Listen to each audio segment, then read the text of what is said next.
Assalamualaikum warahmatullahi wabarakatuh. Perkenalkan, saya Ali Muntohar, mahasiswa Prodi Pendidikan Bahasa dan Sastra Indonesia Universitas Negeri Semarang angkatan 2017.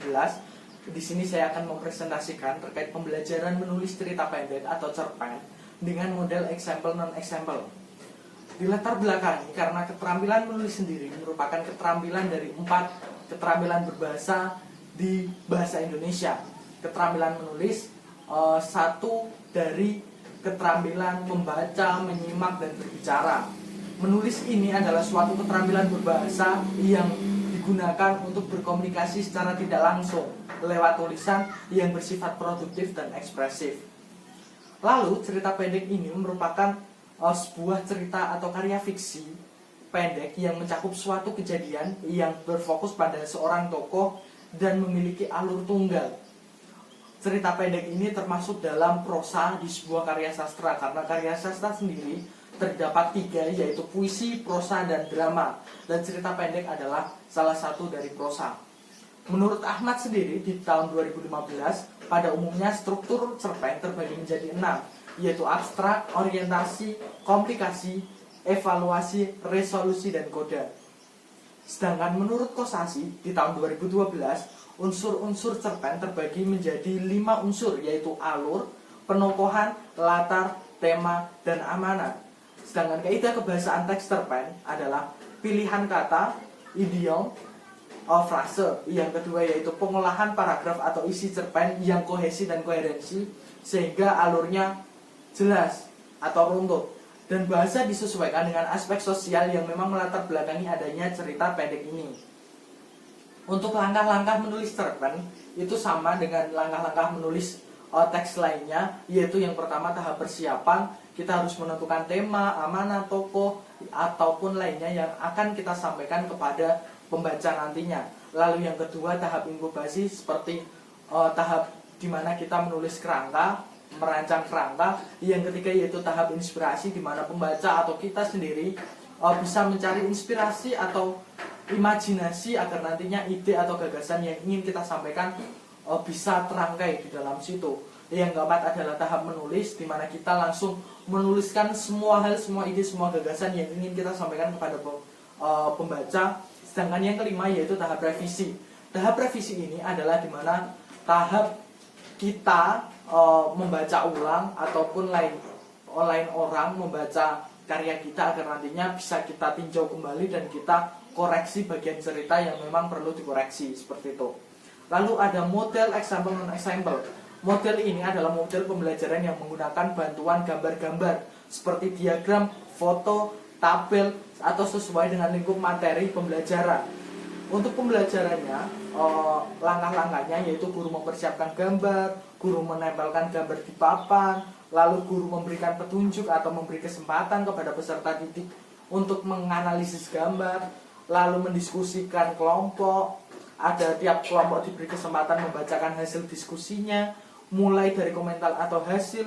Lalu yang terakhir yaitu menyimpulkan materi sesuai dengan tujuan pembelajaran. Jadi nantinya ini akan kita kemas pula untuk model example non example yang diterapkan nantinya di pembelajaran menulis cerita pendek. Kelebihannya, siswa memiliki pemahaman dari sebuah definisi, siswa terlibat dalam sebuah penemuan dan mendorong mereka untuk membangun konsep. Lalu ada siswa mendapatkan 2 konsep sekaligus, yaitu gambar yang diberikan serta gambar yang sesuai dengan dibahas atau gambar lainnya, seperti itu. Untuk kekurangannya memang keterbatasan gambar untuk semua materi pembelajaran, dan jadi nanti bisa ditutupi dengan kita menjelaskan apa gambar itu dan apa tujuannya, kenapa itu disampaikan kepada siswa dan lain sebagainya. Nah, untuk teknis pelaksanaannya nanti persiapan guru untuk menemukan gambar-gambar yang sesuai dengan materi, lalu menggunakan media proyektor. Lalu setelah gambar diperhatikan, guru harus memberi waktu untuk mempelajari atau menganalisis. Lalu siswa perseorangan atau kelompok berpendapat, memaparkan dan lain sebagainya, lalu ada diskusi dan seterusnya. Nah, di sini desain pembelajaran keterampilan menulis menulis cerita pendek ini menggunakan model example non example yang memang kompetensinya seperti atau sesuai pada KD 4.9 di kelas 11, yaitu mengonstruksi sebuah cerita pendek dengan memperhatikan unsur-unsur pembangun cerpen. Untuk indikatornya yaitu menentukan tema cerita pendek, menyusun kerangka cerita pendek dengan memperhatikan unsur-unsur pembangunnya, lalu menulis cerita pendek, dan yang terakhir yaitu meninjau kembali cerita pendek yang telah disusun. Tujuannya agar siswa mampu menulis sebuah cerita pendek dengan materinya cerita pendek itu sendiri, dengan model pembelajaran example non-example, media dan pembelajarannya yaitu media gambar yang berkaitan dengan tema cerita pendek yang kita angkat atau memang kita ingin sampaikan kepada siswa. Untuk sumber belajar, buku pegangan pendidik, buku pegangan peserta didik, lingkungan kelas atau sekolahnya sendiri, buku perpustakaan, internet atau salindia, itu pun bisa sebagai sumber belajar ketika kegiatan pembelajaran dilaksanakan. Untuk pendahuluan dalam deskripsi kegiatan, seperti biasanya peserta didik melakukan doa sebelum belajar, pendidik mengecek kehadiran, lalu peserta didik menerima informasi tentang pembelajaran yang akan dilaksanakan itu apa, seperti itu. Lalu di isi kegiatan ini kita rancang agar nantinya model example non example bisa maksimal dilaksanakan pada kegiatan menulis cerita pendek, seperti itu. Yang pertama yaitu guru mempersiapkan gambar sesuai dengan tujuan pembelajaran, lalu peserta didik memperhatikan gambar yang terdapat di salindia atau yang ditempel di papan tulis yang ditayangkan oleh guru. Lalu yang ketiga, guru memberikan petunjuk dan kesempatan kepada siswa yang untuk menganalisis gambar tersebut. Gambar ini untuk apa, ini dan sebagainya. Setelah itu, peserta didik berdiskusi antara 2 sampai 4 orang dalam satu kelompok untuk menentukan tema yang akan dipilih, sehingga tidak ada tema yang sama antara 2 sampai 4 peserta didik dengan tetap dipantau oleh guru. Yang kelima yaitu peserta didik menulis cerita pendek dengan memperhatikan unsur-unsur pembangun cerita yang telah dipelajari sebelumnya. Setelah itu yang terakhir yaitu yang keenam, peserta didik meninjau kembali cerpen yang telah disusun dengan memperhatikan unsur-unsur pembangun.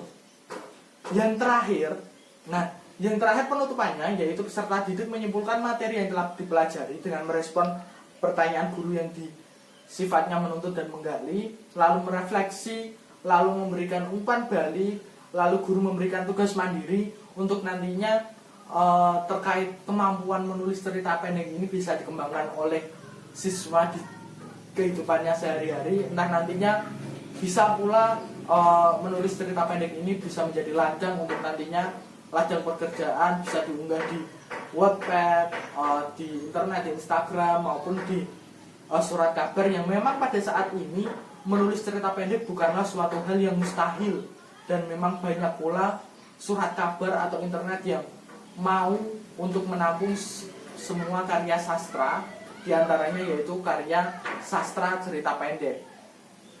Nah, untuk teknik penilaian itu nanti di penilaian pengetahuannya ada menganalisis terkait unsur pembangun cerita pendek, sedangkan untuk keterampilan nanti untuk proyek barang yang menarik yang dijadikan tema atau gambar yang menarik, itu bentuk instrumennya, lalu contoh butir instrumennya, temukan satu barang yang menarik dan jadikan tema untuk selanjutnya disusun.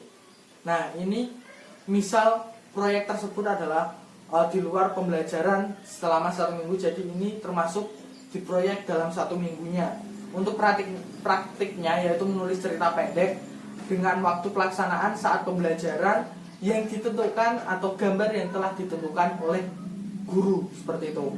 Nah, cukup memang ini yang bisa saya sampaikan, dan memang pula cerita pendek, menulis cerita pendek adalah hal yang bisa menjadi bekal mahasiswa dalam berkreasi, dalam mengembangkan ilmu menulisnya untuk nantinya bisa dijadikan sebagai ladang pekerjaan. Karena menulis karya sastra, khususnya cerita pendek ini, memiliki daya tarik tersendiri, dan keterampilan menulis sendiri adalah keterampilan atau sebagian dari 4 keterampilan berbahasa.